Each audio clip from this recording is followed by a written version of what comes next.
On March 4, 2026, the Strait of Hormuz was effectively closed to Western-aligned shipping.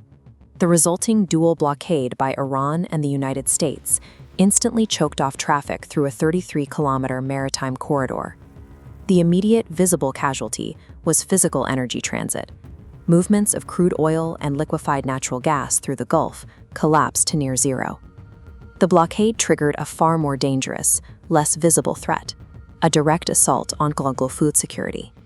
Trapped behind this blockade is 30 to 35% of the world's globally traded urea and 45% of its sulfur. These chemicals are not optional farming accessories. They form the strict biochemical foundation required to synthesize the calories humanity relies on to survive. The 2026 crisis exposes a stark reality. Modern caloric production is entirely dictated by a single, highly vulnerable geopolitical bottleneck in the Middle East. Over a century ago, the Haber-Bosch process allowed us to synthesize ammonia from atmospheric nitrogen. This single chemical breakthrough became the technological cornerstone that feeds over half the global population today. This synthesis requires a massive influx of hydrogen. We get that hydrogen by stripping it from methane, meaning nitrogen production is entirely dependent on natural gas.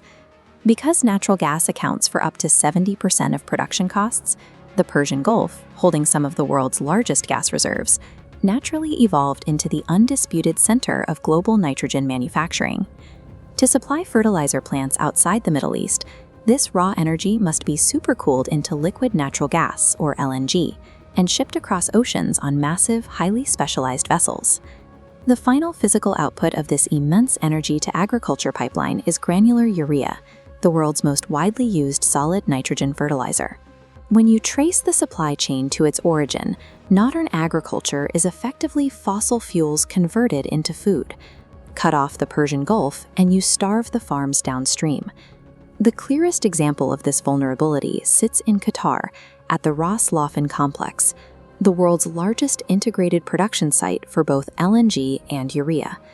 This diagram illustrates an integrated facility. Raw gas splits into two streams, one for exportable LNG and another for urea factories. Following the shipping disruption, Qatar Energy declared force majeure, halting the main gas intake and instantly killing both global LNG and localized urea output. The financial reaction was immediate. Within weeks, the granular urea benchmark in Egypt spiked between 50 and 84%. Seeing the supply gap, China independently restricted its own urea exports to protect domestic supplies, instantly compounding the Gulf shortfall. The Qatar force majeure converted a temporary maritime delay into a permanent structural destruction of the world's chemical supply chain. To understand why 2026 is uniquely devastating for farmers, we have to compare it to the previous fertilizer shock, the 2022 Russian invasion of Ukraine. In 2022, rising fertilizer costs were offset by parallel rising grain prices.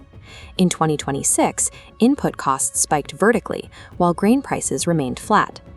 With urea up 47% and diesel up 46%, the gap between cost and revenue turns negative. This is margin compression. Because the blockade hit exactly during the rigid Northern Hemisphere spring planting season, farmers faced an impossible operational reality. They simply could not afford to purchase their required inputs during the narrow window when crops must go into the ground.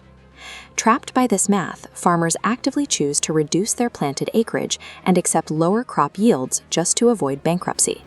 This margin squeeze radiated outward from the Gulf, exposing structural weaknesses globally. In the United States, 70% of surveyed farmers couldn't afford their full fertilizer needs, prompting the USDA to project a 3% decline in corn and wheat plantings. To prevent domestic collapse, the U.S. intervened with emergency shipping waivers and bridge payments. Meanwhile, Brazil, the world's largest fertilizer importer, normally sources half its volume through Hormuz.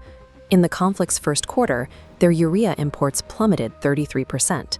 Because Brazil accounts for 60% of global soybean exports, this import deficit creates a global feedback loop.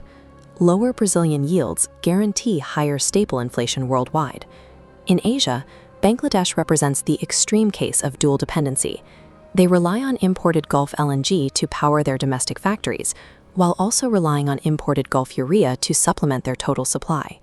When the LNG stoppage hit, Bangladesh was completely paralyzed. 80% of their major domestic fertilizer factories were forced to shut down immediately. India, operating a heavily subsidized, urea-dependent agricultural sector, was forced to navigate complex diplomatic channels to secure emergency waivers for stranded Russian energy cargoes just to maintain baseline supply. Whether an agricultural superpower or a developing importer, no nation's domestic policy can override a macro-biochemical deficit. The macroeconomic data translates directly into human cost. The UN World Food Programme projects that if the conflict persists, an additional 45 million people will face acute food insecurity. This hunger index disproportionately targets sub-Saharan Africa and South Asia, where baseline fertilizer use is already low, and currencies are far too weak to absorb the dollar-denominated price shock. Farmers attempt short-term tactical mitigations. They rely on residual soil nutrient carryover from previous seasons, or they rotate fields to less intensive crops like legumes. But these tactical adjustments only borrow time. They delay but cannot prevent the eventual collapse of crop yields under a sustained blockade. There is a political assumption that a military ceasefire or the lifting of a naval blockade will instantly restore agricultural stability.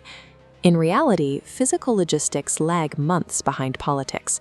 Marine mine clearance operations take time, shipping backlogs must be cleared, and paralyzed maritime insurance markets must reprice their risk before bulk carriers can safely return to the Gulf. This graph illustrates projections from North Dakota State University. It shows that even with a ceasefire in mid-2026, fertilizer markets will not return to equilibrium quickly.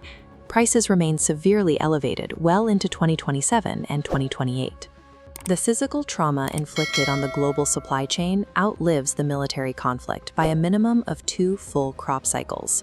The 2026 crisis catalyzed a permanent shift in how nations view food security. It forced a necessary transition from peak market efficiency to structural resilience.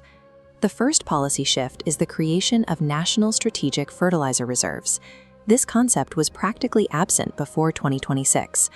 The Hormuz disruption did for agricultural nitrogen what the 1970s embargo did for crude oil. Second is the aggressive funding of precision agriculture.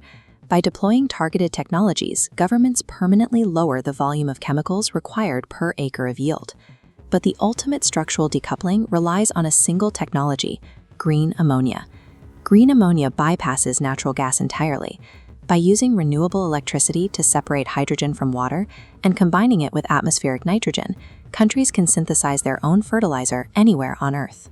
Resolving the Hormuz blockade only buys the world time. Long-term survival now dictates completely re-architecting the biochemical foundation.